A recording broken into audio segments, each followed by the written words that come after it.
दोस्तों, क्या भारत अभी दुनिया का सबसे खतरनाक मल्टीलेयर मिसाइल डिफेंस शील्ड को डिप्लॉय करने जा रहा है? अचानक से घातक यूसीवी को छोड़कर फूफा को डेवलप करने का प्लान क्यों बनाया जा रहा है? और इंडियन मिलिट्री को अब बस 3 ही थिएटर कमांड में डिवाइड करने का फैसला क्यों किया जा रहा है? आज की वीडियो में हम ऐसे ही कुछ इंटरेस्टिंग अपडेट के बारे में बात करने वाले हैं। नमस्कार दोस्तों, मेरा नाम है अंशुमन नायक और आप सभी का बहुत बहुत स्वागत है इंडियन डिफेंस न्यूज के डिफेंस टॉक सीरीज में। तो चलिए देर न करते हुए आज की वीडियो शुरू करते हैं।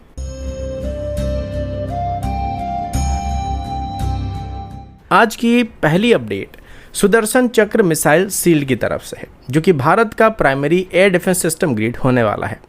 अभी कुछ दिन पहले रिपोर्ट आया था कि इंडियन एयरफोर्स की तरफ से अपनी एग्जिस्टिंग S-400 सिस्टम को एक्सपैंड करने का प्लान किया जा रहा है और अभी इसको 10 स्क्वाड्रन तक इंक्रीज किया जाने वाला है। अभी इसमें सबसे खास बात यह है कि इन 10 स्क्वाड्रन में से एक elite squadron specially national capital region यानी NCR की प्रोटेक्शन के लिए रिजर्व रखा जाने वाला है। लेकिन इंटरेस्टिंग ट्विस्ट ये है कि स्टैटिक यूनिट नहीं होने वाला है, बल्कि ये मोबाइल यूनिट होने वाला है, जिसको एक मोबाइल रिजर्व के रूप में इस्तेमाल किया जाएगा, जो कि वेस्टर्न और नॉर्दर्न फ्रंट दोनों को काउंटर करने वाला है। अगर डिप्लॉयमेंट स्ट्रेटेजी को देखें तो इसे काफ़ी केयरफुली डिज़ाइन किया जा रहा है। वेस्टर्न सेक्टर में लगभग 4 स्क्वाड्रन को पंजाब और राजस्थान एरिया में डिप्लॉय किया जाने वाला है, जैसे पठानकोट और जोधपुर, जहां से डीप सर्वेलेंस और long range interception capability Pakistan के अंदर तक एक्सटेंड किया जा सकता है। दूसरी तरफ नॉर्दर्न फ्रंट में 5 स्क्वाड्रन को लद्दाख, सिक्किम और अरुणाचल प्रदेश में डिप्लॉय किया जाने वाला है। ये डिप्लॉयमेंट चाइना के अगेंस्ट डिजाइन किया जा रहा है, जहां 5th generation fighter, long range missiles और तिब्बतियन प्लेटू पर डिप्लॉयड सिस्टम्स को काउंटर करना इसका मेन ऑब्जेक्टिव होने वाला है।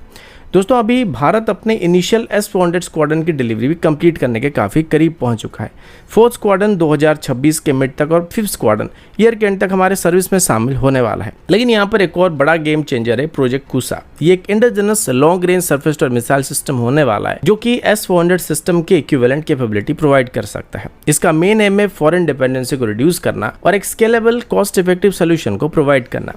फाइनल स्ट्रक्चर में जो सुदर्शन चक्र बनेगा वो एक हाइब्रिड नेटवर्क होने वाला है, जहां S-400 सिस्टम हैवी हिटिंग का काम करने वाला है, यानी long range high value asset को डिस्ट्रॉय करने के लिए इसका इस्तेमाल किया जाने वाला है। और दूसरी तरफ सुदर्शन चक्र में प्रोजेक्ट कुसा डेप्थ, रिडंडेंसी और स्केलेबिलिटी को ऐड करने वाला है। मतलब ये एक मल्टी लेयर शील्ड होने वाला है, जिसमें एक सिस्टम फेल होने पर दूसरा सिस्टम बैकअप के लिए रेडी होने वाला है।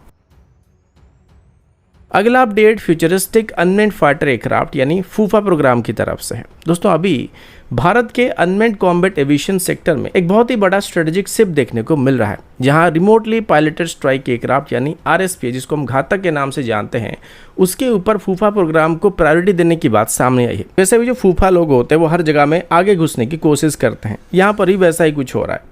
ये डायरेक्टली इंडिकेट करता है कि भारत अभी हैवी और स्लो स्ट्राइक ड्रोन की जगह पर हाई स्पीड, स्टेल्थी और नेक्स्ट जनरेशन UCV प्लेटफॉर्म पर फोकस कर रहा है। अभी इसको गैस टरबाइन रिसर्च एस्टेब्लिशमेंट के साइंटिस्ट डॉक्टर गणेशन की तरफ से कंफर्म किया गया, जहां पर उन्होंने क्लियर किया है कि फूफा प्राइमरी फोकस बन चुका है और RSP यानी घातक प्रोग्राम जहां एक 13 टन क्लास का हैवी अनमेन्ड स्ट्राइक प्लेटफॉर्म बनने वाला है, वहीं फूफा एक कंपैरेटिवली लाइटर वेट वाला 7 से 8 टन क्लास का UCV होने वाला है। लेकिन टेक्नोलॉजी और कैपेबिलिटी के मामले में ये काफ़ी एडवांस होने वाला है। सबसे बड़ी बात यह कि फूफा को एक 6th जनरेशन कॉन्सेप्ट UCV के रूप में देखा जा रहा है, जिसमें high speed performance, stealth सेपिंग, autonomous operation और नेटवर्क सेंट्रिक वॉरफेयर कैपेबिलिटी मौजूद होने वाली है। इसमें सबसे खास बात यह कि इसे इंडिजिनस कावेरी डेरिवेटिव इंजन से ही पावर किया जा सकता है, जो कि हमारी घातक UCV में इस्तेमाल किया जाने वाला है। अभी इनिशियल स्टेज में फूफा को एक टेक्नोलॉजी डेमोन्स्ट्रेटर के रूप में डेवलप किया जा सकता है, बिल्कुल उसी तरह जैसे stealth wing flying test bed यानी स्विफ्ट को डेवलप किया गया था। उसके बाद फूफा उन सभी टेक्नोलॉजी को नेक्स्ट लेवल पर ले जा सकता है, जहां सुपरसोनिक स्पीड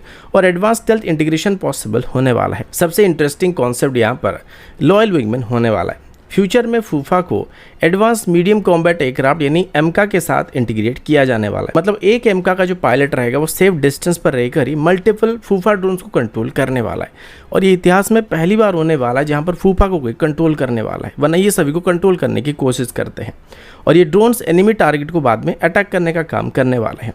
इस सिनारियो में फूफा जैसी UCV long range air to air missile जैसे कि अस्त्र मार्क 2 कैरी करने वाले, जो डायरेक्ट एनिमी एयरक्राफ्ट के साथ एंगेज हो सकते हैं। इससे मैन्ड फाइटर का रिस्क भी काफ़ी कम होने वाला है और कॉम्बैट एफिशिएंसी इंक्रीज होने वाली है, जो कि 6th जनरेशन वॉरफेयर का कोर कॉन्सेप्ट होने वाला है। लेकिन अभी भी काफ़ी चीज़ें यहाँ पे अनक्लियर हैं, जैसे कि इसका फाइनल डिज़ाइन, स्पीड, रेंज या फिर कब तक ये प्लेटफॉर्म ऑपरेशनल बन पाएगा, ये अभी क्लियर नहीं हुआ है।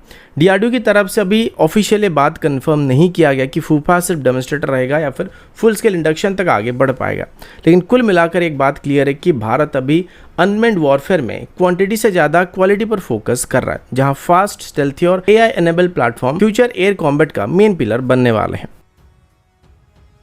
अगला अपडेट एचएएल की RUAV 200 की तरफ से है। हिंदुस्तान एरोनॉटिक्स लिमिटेड ने अपना RUAV 200 रोटरी ड्रोन को अभी इंडियन आर्मी चीफ को शोकेस किया गया था। ये प्लेटफॉर्म आर्मी और नेवी दोनों के लिए डिज़ाइन किया जा रहा है और इसकी करंट मैच्योरिटी को देखकर लगता है कि ये लिमिटेड सीरीज प्रोडक्शन के काफ़ी करीब पहुंच चुका है। अभी अगर इसकी डिज़ाइन को समझने की कोशिश करें तो RUAV 200 एक 200 kg क्लास का कॉम्पैक्ट अनमैन्ड हेलीकॉप्टर होने वाला है, जिसमें कोएक्सियल ट्विन रोटर कन्फिगरेशन इस्तेमाल किया जा रहा है। मतलब इसमें टेल रोटर का इस्तेमाल नहीं किया जा रहा है, जिससे स्टेबिलिटी इंप्रूव होता है, मैकेनिकल कॉम्प्लेक्सिटी कुछ हद तक रिड्यूस हो जाता है और कन्फाइंड एरिया जैसे शिप के डेक्स या हाई अल्टीट्यूड पोस्ट पर इसको ऑपरेट करना थोड़ा आसान हो जाता है। सबसे खास बात यह कि इसका एरो स्ट्रक्चर अभी काफी हद तक रिफाइन लग रहा है, जिससे एक बात क्लियर होता है कि एचएएल अभी से प्रोटोटाइप फेज में नहीं बल्कि प्रोडक्शन ओरिएंटेड डिजाइन के स्टेज में एंटर कर चुका है। इसका मतलब फ्यूचर में इसका इंडक्शन प्रोसेस रिलेटिवली फास्ट होने वाला है। अभी propulsion सिस्टम की बात करें तो RUAV 200 एक पेट्रोल ड्रिवन एरो इंजन से पावर्ड है, जो कि एंडोरेंस और ऑपरेशनल फ्लेक्सिबिलिटी दोनों प्रोवाइड कर सकता है। ये ड्रोन ISR मिशन यानी इंटेलिजेंस, सर्वेलेंस और रिकॉनेंस के अलावा लॉजिस्टिक सपोर्ट और लाइट पेलोड डिलीवरी मिशन को कर सकता है। अब इसके एडवांस फीचर के बारे में बात करें तो RUAV 200 में full authority digital engine control यानी FedEx सिस्टम का इस्तेमाल किया गया है, जिससे इंजन कंट्रोल प्रिसाइज होता है, फ्यूल एफिशिएंसी इंप्रूव होता है और ऑपरेटर का वर्कलोड थोड़ा कम हो जाता है। साथ ही इसमें सिक्योर डाटा लिंक सिस्टम भी दिया गया, जिससे UAV और ग्राउंड स्टेशन के बीच रिलायबल कम्युनिकेशन मेंटेन रह पाता है और इवन इलेक्ट्रॉनिक वॉरफेयर सिनेरियो में भी ये सही से ऑपरेट कर पाता है। सबसे इंपॉर्टेंट बात इसका ऑटोनोमी लेवल होने वाला है। ये ड्रोन ऑटोमेटेड टेक ऑफ और लैंडिंग कर सकता है और फुली ऑटोनोमस फ्लाइट मोड में भी ये ऑपरेट कर सकता है। इसका मतलब बैटलफील्ड में मिनिमम ह्यूमन इंटरवेंशन के साथ कंटिन्यूअस सर्वेलेंस और क्विक डिप्लॉयमेंट पॉसिबल होने वाली है। अगर आर्मी और नेवी के पर्सपेक्टिव से देखें तो RUAV 200 काफ़ी वर्सेटाइल प्लेटफॉर्म बन सकता है और नेवी के लिए शिपबॉर्न सर्वेलेंस, टारगेट ट्रैकिंग और over the horizon awareness provide कर सकता है, जबकि आर्मी के लिए high altitude logistic, border surveillance और टैक्टिकल रिकॉनेस जैसे मिशन में ये काफ़ी यूजफुल साबित हो सकता है। अगला अपडेट इंडियन मिलिट्री के थिएटर कमांड की तरफ से। दोस्तों अभी इंडियन आर्मी की तरफ से अपनी सबसे बड़ी मिलिट्री रिफॉर्म की तैयारी किया जा रहा है, जहां थिएटराइजेशन का स्ट्रक्चर लगभग फाइनलाइज किया जा चुका है। इसके तहत भारत को 3 इंटीग्रेटेड थिएटर कमांड के अंदर डिवाइड किया जाने वाला है। एक पाकिस्तानी फ्रंट, दूसरा चाइना फ्रंट और तीसरा मैरीटाइम डोमेन होने वाला है। अभी यहाँ पर सबसे खास बात ये कि इस थिएटराइजेशन में लीडरशिप रैशनलाइजेशन नहीं बल्कि फिक्स्ड होने वाली है। वेस्टर्न थिएटर कमांड जो कि पाकिस्तान फ्रंट को हैंडल करने वाला है, वो इंडियन एयरफोर्स के ऑफिसर के अंडर रहने वाली है। नॉर्दर्न थिएटर कमांड जो कि चाइना के फ्रंट में रहेगा, उसको इंडियन आर्मी लीड करने वाली है और मैरीटाइम थिएटर कमांड को इंडियन नेवी हैंडल करने वाली है।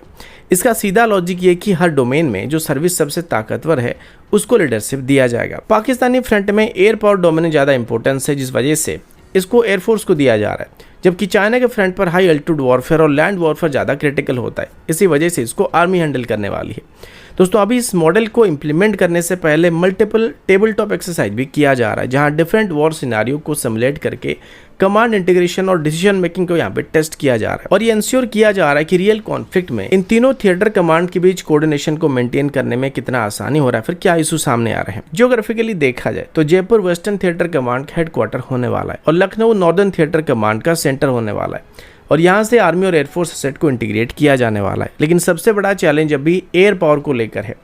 इंडियन एयरफोर्स का मानना है कि एयर एसेट सेंट्रलाइज रहने चाहिए, क्योंकि उन्हें रैपिडली किसी भी थिएटर कमांड में डिप्लॉय किया जा सकता है। अगर उन्हें डिवाइड कर दिया जाएगा तो फ्लेक्सिबिलिटी काफ़ी कम हो सकता है। वहीं पर इंडियन नेवी की तरफ से पूरी तरीके से इस थिएटरेशन को सपोर्ट किया जा रहा है, क्योंकि इससे जॉइंटनेस इंप्रूव हो सकता है।